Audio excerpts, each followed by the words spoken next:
Hello friends, स्वागत है आप सभी का खुशबू एकेडमी में। तो फ्रेंड्स, कैसे हैं आप सब लोग? आई होप आप सभी लोग अच्छे होंगे। तो फ्रेंड्स, जैसा कि आप लोग जानते हैं, आपको मैंने कल की क्लास में कुछ विशेष पेड़ पौधों के बारे में बताया था, ठीक है।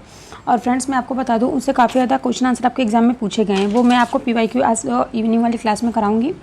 तो आज मैं फ्रेंड्स आपको बताऊंगी क्षेत्र के आधार पर पौधों के प्रकार, किस प्रकार के पौधे पाए जाते हैं अलग अलग क्षेत्रों में, ठीक है। इसके बारे में आज हम बात करेंगे। और इससे भी फ्रेंड्स रिलेटेड क्वेश्चन आंसर आपके एग्जाम में पूछा गया है, ठीक है। जितना भी मैं करवा रही हूँ आपको कंटेंट, सभी आपके PYQ क्वेश्चन आंसर पूछे गए हैं। मैं उन्हीं को देख करके आपके करवा रही हूँ, ठीक है।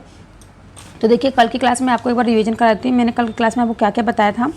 तो फ्रेंड्स देखिए, कल की क्लास में मैंने आपको जो जो बताया था, जैसे कि क्रोटन के पौधों के बारे में बताया था, पीपल के पेड़ के बारे में, बरगद के पेड़ के बारे में, केला के पेड़ के बारे में, और फ्रेंड निपेथियंस घटपर्णी पौधा के बारे में बताया था। और फ्रेंड्स, मैंने आपको ये भी कहा था कि जो निपेथियंस घटपर्णी पौधा है, तो फ्रेंड्स देखिए, निपेथियंस पौधा जो मैंने आपको बताया था, ये मैंने बताया था आपको, यह एक कीटभक्षी पौधा होता है, ठीक है। और यह कीड़े मकोड़े के अलावा मेढक, चूहा एवं छोटे जीवों को भी खा जाता है। और फ्रेंड्स, ये जो है, ये इसमें जो होती है प्रकाश संश्लेषण की क्रिया भी होती है, परंतु इसके अंदर क्या होता है, नाइट्रोजन की कमी की वजह से लोग क्या करते हैं, कीड़े मकोड़े और फिर अन्य छोटे जीव जो होते हैं उनको शिकार करके उनको खाते हैं, ठीक है। और फ्रेंड्स, अगर मैंने आपको इसका आकार भी बताया, इसका आकार कैसे होता है, ये लंबे घड़े के जैसा होता है, जिसके ऊपर क्या होती है, पत्ती नुमा ढक्कन जैसी संरचना बनी होती है, ठीक है। और पेपर में आपके पूछता है, ये एक प्रकार का जो है कि संगीत इसके जो घटपर्णी जो पौधा होता है, इसके अंदर से क्या एक संगीत निकलती है, जिससे क्या होता है, कीड़े मकोड़े आकर्षित होते हैं। तो फ्रेंड्स, ये आपका अनकरेक्ट रहेगा, क्योंकि इसमें क्या होता है कि इसमें खास प्रकार की खुशबू निकलती है, ठीक है, जिसके कारण क्या होता है, कीड़े मकोड़े इसके आकर्षित होते हैं और घड़े में फंस जाते हैं, और फिर घड़ा क्या करता है, इनका शिकार कर लेता है, ठीक है। और सबसे मेन बात ये है फ्रेंड्स कि ये पौधा कहाँ पाया जाता है। तो ये पौधा जो है फ्रेंड्स, मेघालय भारत के मेघालय में पाया जाता है, और ऑस्ट्रेलिया, इंडोनेशिया में ये पेड़ पौधा पाया जाता है, ठीक है। अब फ्रेंड्स, इसके बाद हमने आपको बताया था रेगिस्तानी ओक के बारे में, ठीक है, और खेजड़ी के बारे में बताया था। रेगिस्तानी ओक भी है, जो भी इंपॉर्टेंट है, वो भी आपको एग्जाम में काफ़ी बार पूछा गया है। और फ्रेंड्स, खेजड़ी के बारे में मैंने आपको बताया था, और नीम के पेड़ के पौधे में बताया था, ठीक है। आज उसके आगे का टॉपिक है फ्रेंड्स, ठीक है। तो आप सभी लोग, आई होप कल की क्लास आपको अच्छी लगी होगी। और जिसको फ्रेंड्स कुछ अगर डाउट हो, ना समझ में आया हो, तो आप लोग कमेंट करके हमसे पूछ सकते हैं, ठीक है। आज देखिए, और फिर मैंने आपको ना PYQ भी कराया है, आप लोग चैनल पे जाकर के देख लीजिएगा। मैंने सारे PYQ आपको कराए हैं, 5-6 ईयर के मैंने सब करा दिए। आप लोग वहाँ एक बार उसको देख लीजिएगा अच्छे से, तो आपको समझ में आ जाएगा कि जितना मैं पढ़ा रही हूँ, कंटेंट जो आपको दे रही हूँ, काफ़ी ज़्यादा इंपॉर्टेंट है, ओके। तो चलिए, आज हम बात करते हैं क्षेत्र के आधार पर पौधों के प्रकार। तो क्षेत्र के आधार पर पौधे कैसे कैसे पाए जाते हैं, जैसे फ्रेंड्स आप लोग जानते हैं ना, जैसे जीवों में अनुकूलन होता है, सजीवों जो होते हैं उनको वास करने के लिए, जैसे कि आपने अपने आसपास देखा होगा, तालाब के समीप जाकर वहाँ पर पाए होंगे कुछ जीव जंतु जो होते हैं, उनको अगर आप देखेंगे तो आप क्या पाएंगे कि कोई भी जो कुछ जंतु और पौधे पर पाए जाते हैं, तो उनको क्या कहते हैं, जंतु जो होते हैं, एक पौधे जल में पाए जाते हैं, ठीक है, कुछ जंतु जो जल में पाए जाते हैं, कुछ थल पे पाए जाते हैं। तो मैं आपको सीधा सीधा बता दूं, वह स्थान जहां किसी जीवधारी को पर्याप्त भोजन में सुरक्षा, प्रजनन तथा सभी अनुकूल दशाएं उपलब्ध होती हैं, उसे ही उसका वास स्थान कहते हैं, ठीक है। जैसे वातावरण में सजीवों का वास स्थान जो होता है, जल होता है, स्थल होता है, और वायु तथा मरुस्थल होता है, ठीक है। इसी प्रकार फ्रेंड्स हम बात करेंगे, जैसे जलीय जीव किसे कहते हैं, स्थलीय जीव किसे कहते हैं। थोड़ा सा मैं आपको डेमो बता रही हूँ, ठीक है। तो आप लोग ध्यान से सुनिए। जो देखिए, जलीय जीव किसे कहते हैं और स्थलीय जीव किसे कहते हैं। जलीय जीव देखिए, जो जल में रहने वाले जीव होते हैं उन्हें जलीय जीव कहते हैं, जैसे मछली, सिंघाड़ा, जलकुंभी, कमल, ये सभी क्या है, आपके जलीय जीव होते हैं, ठीक है। अब हम बात करेंगे स्थल में पाए जाने वाले जितने भी जीव होते हैं उन्हें स्थलीय जीव कहते हैं, जैसे आपका गाय, बकरी, भैंस, बिल्ली, ये सभी हो गया, ठीक है। अब देखिए, हम आगे बात करते हैं। यहाँ पे आपका दिया गया है जीरोफाइट्स, मरुद्भिद पौधे, ठीक है, इनके बारे में। तो देखिए, ये पौधे ऐसे पौधे होते हैं जो मरुस्थल या फिर रेगिस्तान जैसे क्षेत्र में पाए जाते हैं। इनकी जो जड़ें होती हैं काफ़ी ज़्यादा लंबी होती है, ये आपके एग्जाम में पूछा गया है, ठीक है। इनकी जो जड़ें होती क्या होती हैं, काफ़ी लंबी होती है, और इनमें पत्तियाँ छोटी छोटी होती हैं, या फिर पत्तियाँ कांटों का रूप ले लेती हैं, ठीक है। पत्तियाँ क्या करती हैं, कांटों का रूप ले लेती हैं, जिससे क्या होता है, इनका वाष्पोत्सर्जन कम हो जाता है। और नागफनी कैक्टस में तना हरा एवं गूदेदार होता है। आप लोगों ने नागफनी का पौधा देखा है ना, उसके जो कैक्टस में जो तना होता है वो हरा एवं गूदेदार होता है।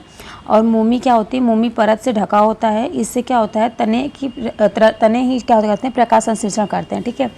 जैसे कि आपको मैं बता दूं, मरुद्भिद पौधा क्या होता है, जैसे आपको बबूल, कीकर, कैक्टस, ये सभी क्या हैं, रेगिस्तान में पाए जाने वाले जीवों को मरुस्थलीय जीव कहते हैं। जैसे ऊँट मरुस्थल में पाया जाता है। और अगर हम बात करें वहाँ पे पेड़ पौधे, तो फ्रेंड्स जैसे पेड़ पौधे मैंने आपको बता दिया, बबूल, कीकर, कैक्टस, ये सभी, नागफनी, ये सभी कहाँ पाए जाते हैं, मरुस्थल में पाए जाने वाले हैं, ठीक है। अब देखिए, हम यहाँ बात करेंगे, नेक्स्ट है मरुद्भिद, मीसोफाइट्स जो है समुद्भिद पौधे, ये कहाँ पाए जाते हैं। तो ये पौधे खेती योग्य खेती योग्य ज़मीन में पाए जाते हैं। ठीक है, ये पौधे कहाँ पाए जाते हैं? खेती योग्य ज़मीन में पाए जाते हैं। इनमें तना ठोस एवं शाखा युक्त होता है और इनके जो पत्ते होते हैं वो साधारणतः बड़े, चौड़े, पतले एवं भिन्न आकार के हो सकते हैं। ठीक है, जैसे मैं आपको एक सा एग्जाम्पल बता दूँ, इसका एग्जाम्पल जैसे फ्रेंड्स देखिए, मक्का का पेड़, टमाटर, गेहूं, धान, ये सभी क्या है? ये सभी आपके मीसोफिट्स है। ठीक है, ये सभी आपके मीसोफिट्स, इसे समुद्भिद कहा जाता है। ओके, आपको समझ में आया समुद्भिद क्या होता है? अब हम आगे बढ़ें। आई होप फ्रेंड्स आपको क्लास अच्छी लग रही होगी। अगर आप लोग कहीं से कुछ भी डाउट होता है तो आप लोग तुरंत कमेंट करके पूछ सकते हैं। ठीक है, तो चलिए अब इसके आगे हम बात करते हैं जलोद्भिद पौधे के बारे में। ठीक है, जलोद्भिद क्या किसे कहते हैं? तो देखिए यहाँ पे आ गया आपका हाइड्रोफाइट्स। हाइड्रोफाइट्स पेड़ पौधे कैसे होते हैं? तो देखिए फ्रेंड्स, ये पौधे क्या जल में यानी कि पानी में पाए जाते हैं। ठीक है, इनमें जो जड़ होती हैं, जड़ तंत्र कम विकसित होती हैं, क्योंकि जल में क्या लोग तैरते रहते हैं। इनकी जो जड़ें होती हैं ना, इनमें पत्तियाँ पर मोमी परत पाई जाती है। ठीक है, जो मोमी परत आपके मैंने पहले बताया था जीरोफाइट्स में पाया जाता है आपका। ठीक है, कहाँ पे? मरुद्भिद में पाया जाता है। ओके, अब देखिए हम बात करेंगे ये जो है, इनमें जो पत्तियाँ होती हैं, पत्तियों पर मोमी पाई जाती है। जैसे आप कमल का फूल देखे होंगे, कमल का फूल कहाँ पे खिलता है? ये आपका पानी में खिलता है, तालाब में आपने देखा होगा, तालाब पोखरा वगैरह में। ठीक है, अब जलमग्न पौधे में पत्तियां पतली एवं सक्रिय होती हैं, जैसे कि हाइड्रिला का पौधा आपने देखा होगा। उदाहरण के लिए कमल, जल लिली हो गया आपका, हाइड्रिला हो गया। ये सभी कैसे पौधे हैं? ये सभी आपका जलोद्भिद यानी हाइड्रोफाइट्स पौधे हैं। ठीक है, सिंघाड़ा हो गया आपका, जलकुंभी, कमल। ठीक है, सभी हो गया। और नेक्स्ट हम बात करेंगे अब यहाँ पे लवणोद्भिद, साल्टोफाइट पौधे कौन से होते हैं फ्रेंड्स? ये पौधे देखिए दलदली क्षेत्र में पाए जाते हैं। ठीक है, ये कैसे कहाँ पर पाए जाते हैं? दलदली क्षेत्र में पाए जाते हैं। और इन पौधों में जड़ें जो होती हैं ज़मीन के ऊपर की ओर निकल आती हैं ताकि वायु ले सके। ठीक है, ताकि वे क्या करें? वायु ले सकें।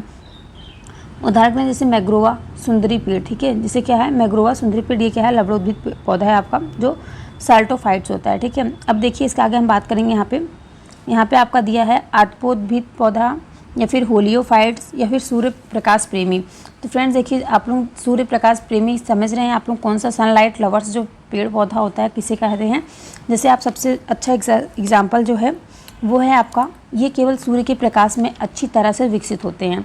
जैसे कि ये जो पेड़ पौधे होते हैं फ्रेंड्स, पर्वतीय चारागाह एवं घास स्थल आदि में पाए जाते हैं। जैसे कि आपका मुलिनी, गुलाब, सूरजमुखी। तो सूरजमुखी का फूल फ्रेंड्स आप लोगों ने सबने देखा है। सूरजमुखी का सबसे एक आप लोग बेस्ट एग्जांपल है सूरज। देखिए जैसे सूरज खिलता है उसी साइड से ये सनफ्लावर का जो मुंह होता है फ्रेंड्स, वो लोग आप लोग देखे होंगे 12 बजे एकदम ऊपर की साइड होता है, फिर उसका जैसे सूरज घूमता है इस हिसाब से भी घूमता रहता है। ठीक है, आप लोगों ने देखा होगा सूरजमुखी का फूल कैसा होता है। ठीक है, कमेंट करके बताइएगा किसने किसने देखा है। ठीक है, अब चलिए नेक्स्ट आगे बढ़ते हैं। नेक्स्ट है आपके यहाँ पे सियोफाइट्स क्या है? सियोफाइट्स फ्रेंड्स ये देखिए छाया में उगते हैं। ठीक है, सियोफाइट्स क्या है? ये छाया में उगते हैं और एक ऐसे जीव होते हैं, ये ऐसे पेड़ होते हैं जैसे आर्किड, फर्न, काली मिर्च, ये सभी क्या करते हैं? ये सभी कहाँ पे उगते हैं आपके? ये सभी सियोफाइट्स में उगते हैं। ठीक है, अब देखिए फ्रेंड्स थोड़ा सा मैं आपको यहाँ पे बता दूँ एक चीज़ और, जैसे कि यह आपको सियोफाइट्स बताएं, जैसे आपको मैं बता दूँ, जैसे कुछ इस प्रकार के मरुस्थल में उगने वाले पेड़ पौधे होते हैं जिनको क्या होती है? विपरीत परिस्थितियों का सामना करना पड़ता है। ये भी पानी की कमी से, सूर्य का तेज प्रकाश तथा दिन के समय उच्च तापमान को सहन करते हैं। जैसे मरुस्थलीय पादपों में आपको अनुकूलन हेतु मैं आपको बहुत सी विशेषताएं बता देती हूँ। जैसे देखिए नागफनी हो गया, घिक्वार हो गया, सतावर हो गया और भंडा हो गया। जो ये सभी क्या होते हैं? जैसे तना जो होता है इनका मसला होता है, चपटा होता है, हरा एवं स्पंजी हो जाता है। ठीक है, जो भोजन बनाने के साथ साथ जल संचित करने का भी कार्य करते हैं। जैसे कि नागफनी का पौधा, इनका जो फ्रेंड्स नागफनी पौधा है, इनकी जो पत्तियाँ होती हैं कैसी होती हैं? इनका तना मौसला होता है, चपटा होता है और हरा होता है। ठीक है, अब नेक्स्ट अगर हम बात करें कि जड़ तंत्र अत्यधिक फैला हुआ होता है इनका, और भूमि में जल प्राप्त करने के लिए अधिक गहराई तक जाना पड़ता है इनको। ठीक है, और जो इसकी पत्तियाँ होती हैं, इसकी पत्तियों में रंध्र गड्ढों में धंसे होते हैं, जिससे वाष्पोत्सर्जन का कम होता है। जैसे कनेर का पौधा आपने देखा होगा। ठीक है, अब फ्रेंड्स आई होप आपको यहाँ तक क्लास अच्छी लगी होगी। अब फ्रेंड्स मिलते हैं आपसे नेक्स्ट क्लास में। मैं हमेशा आपसे कहती हूँ आपको कहीं से कुछ भी डाउट हो तो आप लोग कमेंट करके पूछ सकते हैं। ठीक है, रेगिस्तानी ओक जो मैंने आपको बताया था ये भी इंपॉर्टेंट था। निपेथिस घटपर्णी पौधा जो है, ये दोनों फ्रेंड्स से आपको हर ईयर के क्वेश्चन आंसर आप उठा के देख लेंगे, प्रीवियस ईयर PYQ, तो आपको देखने को मिलेगा। ठीक है, अब फ्रेंड्स नेक्स्ट क्लास जो आपकी होगी उसमें मैं आपको जंतु जगत के बारे में बताऊँगी। अभी मैंने जितना भी आपको बताया है सब कुछ मैंने आपको पहले स्टार्टिंग में बताया था ना, मैं आपको सब कुछ कितना क्या क्या मैं आपको बता दी हूँ। जैसे मैंने आपको पहले प्लांट के बारे में सब कुछ बता दिया। ठीक है, मैंने आपको बताया था कि देखिए पहले जो पादप जगत होते हैं जिसे प्लांट किंगडम कहते हैं, तो प्लांट किंगडम के बारे में मैंने आपको सब कुछ बता दिया, ठीक है। अब देखिए अब हम बात करेंगे इसके आगे किसके बारे में,